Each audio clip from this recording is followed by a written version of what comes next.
Hi, I'm John Peters, one of the game design leads for Heart of Thorns. And I'm Matt Werfel, also one of the game design leads for Heart of Thorns. And we're here to talk to you about the playable demo for Heart of Thorns at PAX 2015. Oh, gods. So much wreckage. Hey everyone, we're here to talk to you about Heart of Thorns, the first expansion for Guild Wars 2. We're showing off the first playable demo of the game, and Heart of Thorns follows right after our Living Story Season 2. The pack fleet has been destroyed, and you are entering into the Heart of Maguma to figure out what has happened. And this is sort of the very beginning. The main things we're showing off are some story steps, the very first story mission of Heart of Thorns, some open world play, the new profession, the Revenant, as well as some of the new PvP game mode, Stronghold, and then finally a little bit about one of the big bosses that's in this part of the Heart of Thorns, which is the Wyvern. I'm going to hand it over and let Matt talk a little bit.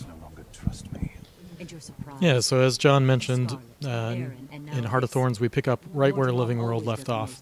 So you're heading in with your teammates into the jungle to see how many people have survived. The pack fleet has been destroyed by Mordramoth, and you can see here you come across some survivors. And one of the real conflicts going on here is that some Sylvari have turned to serve Mordramoth.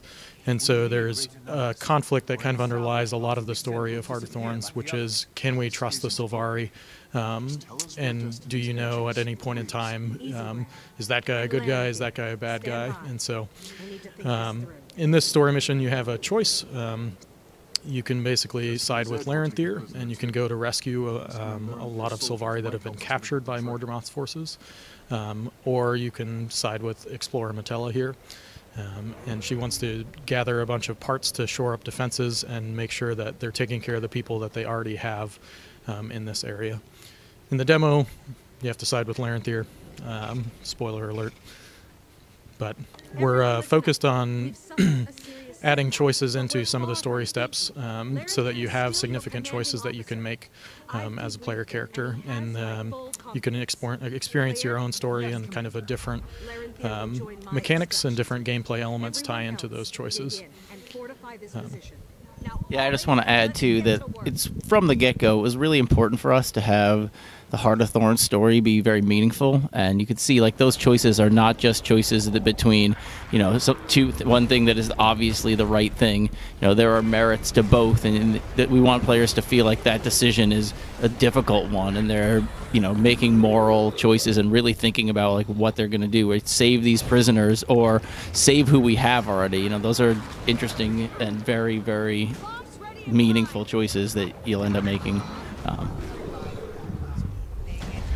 So this is after you complete that story step. You head out into the open world and you play with all your buddies out in the open world. You've rescued, in the case of the demo, you've rescued the Pale Reavers, and they are actually in the open world. If you see some sniper shots right there, those are coming from the Pale Reavers and Larenthir's squad. Talk a little bit about the Revenant here. We just swapped out a weapon. You start with the hammer, and then they're equipping the mace and the axe. I'll let John talk about some of these skills. Yeah, so this is the mace axe set. It's a kind of condition-focused melee set for the Revenant. And one of the things about this Revenant is that we really wanted to have him serve a purpose in the world. Where does this power come from, and why are there Revenants in the world? And that was really important to us when we were designing this profession. As people probably know, Ritlock went into the Mists and came back with this power as the first Revenant, and he draws these powers from these legends of the Mist, characters that, you know, you're going to know about from Guild Wars 1, Malix the demon, Jalus the king of the dwarves. And what that lets us do is kind of create these packages of powers that, you know, players can use and kind of feel like they are channeling, you know, some of the history of the game, and, you know, what they experienced if they've played Guild Wars 1, or things that were part of the world before. So what we're showing now is a little bit of our mastery system. what this is a new sort of region-based progression system where instead of increasing the level cap, it's much more about contextual progression. The lore of the new frogs, Hylek, that live in this area, the ability to travel through this very big, tall jungle using gliders, learning about how the different areas work and how you can kind of travel the world and like learn to be more effective in this specific area. Yeah, so we just equipped the first portion of the gliding line, and you can see it gives you a glider that you can deploy when you're falling or when you decide to jump off the edge of a cliff. So it was something that was really important to us as we were working through Silver Waste. We started to play around with verticality, and you saw that with the Zephyr movement skills. It was a really cool opportunity for us to take advantage of some of the awesome artwork that our team is putting together, and to really play around with vertical space. And so in expansion, the mastery lines let us integrate that even more to the entire region. So in all these maps, all of the masteries that you invest in, they unlock different ways to move and different ways to interact. They also unlock different ways to learn about the creatures and the civilizations that exist out here. And so it was a really cool opportunity for us to tie gameplay mechanics into the story of this region and the story of the characters and creatures that live here. So these are some more Revenant skills, some hammer stuff, and then Malix and Jalis, you kind of saw the skills. And we took a lot of time to go back and say, okay, what did Malix do, and like what was his thing in the past? And so you really get that sense of how this is connected. Speaking of going back to the past, this is the Stronghold game type, which is gains a lot of its inspiration from the original Guild Wars GVG. There is a guild lord on each side. Each team has a path in which they're attacking the guild lord. As you can see, this character has gathered supply and is going to their base and these barracks and hiring these NPCs. There's door breakers and archers.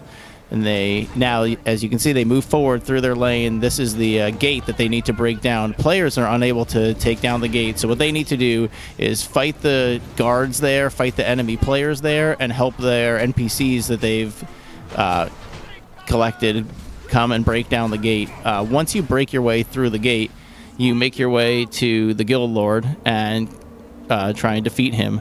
Another big connection to the past is, as the game progresses, heroes begin to spawn within the map. So then players will go and fight over the hero's location and commune with that power, and a hero will spawn for them. These are also characters from the past. As you can see, the first hero we're showing there is Tarai Osa.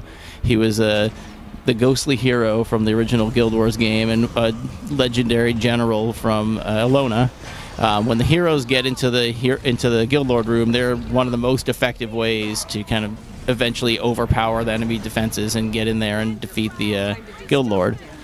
This is sort of the end of this match here. They're finishing off this Guild Lord, and you'll see that even the Guild Lord, when you finish them, they go into the down state, and your allies can actually res them, and the attackers actually will have to finish them off.